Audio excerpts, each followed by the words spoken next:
All right, I said I was going to explore some of the past stories in history of women's basketball with this explosion in the W due to the Caitlin Clark effect and the Barbie boom, or anything else, everything else that is going on. And one of those topics is the original Olympic snub, or not necessarily original, but the original controversy. Obviously, it wasn't talked about to the degree of Clark not making the Olympic team, or even maybe Arike Ogunbowale not making the Olympic team, given Ogunbowale had called it politics. That was the word that she used around the choices that are made, and why she withdrew her name from the competition and the selection process, that before she torched the USA team for 34 points in the second half of the All-Star game. But again, there are a lot of new fans who have come in, and you may not know this. And in fact, I learned a lot about this in the process of going through it. But in 2016, Candace Parker was not selected for the team. Candace Parker, who, by the way, was the Rookie of the Year and the MVP when she came into the WNBA.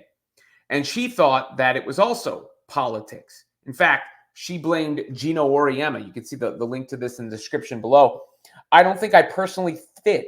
I don't think Gino Auriemma wanted me on the team. I think it is one of those things where it's like, cool, just tell me and then don't beat around the bush.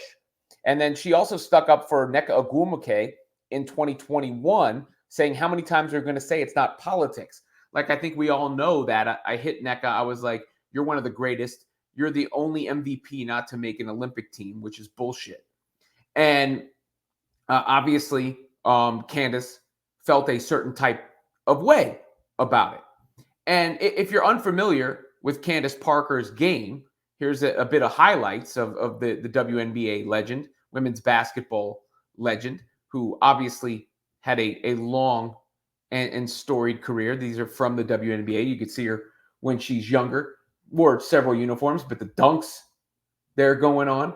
And she was on the 2012 Olympics team, where she actually led them in rebounds and blocks, and they won the gold medal, right?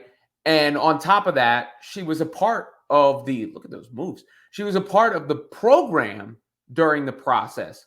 So despite that, she wasn't selected to make it and be on the team, despite being within the program, despite doing all the things, the requisite things to be there. And she believes, I guess, that it was a bit of a UConn click, the Gino Auriemma effect, I guess, in this instance. And obviously, there's a lot of Connecticut players on the team now. And, Diana Taurasi, Brianna Stewart, both there as rookies out of UConn. Caitlin Clark famously not making it as a rookie. But Clark is not the only notable Olympics omission or snub. Neither is Arike Ogunbowale, because, as you can see, Candace Parker certainly had a case. And she declined the invites after that fact. By the way, she also was the WNBA Finals MVP in 2016, which was the same summer that she wasn't chosen for the Olympic team.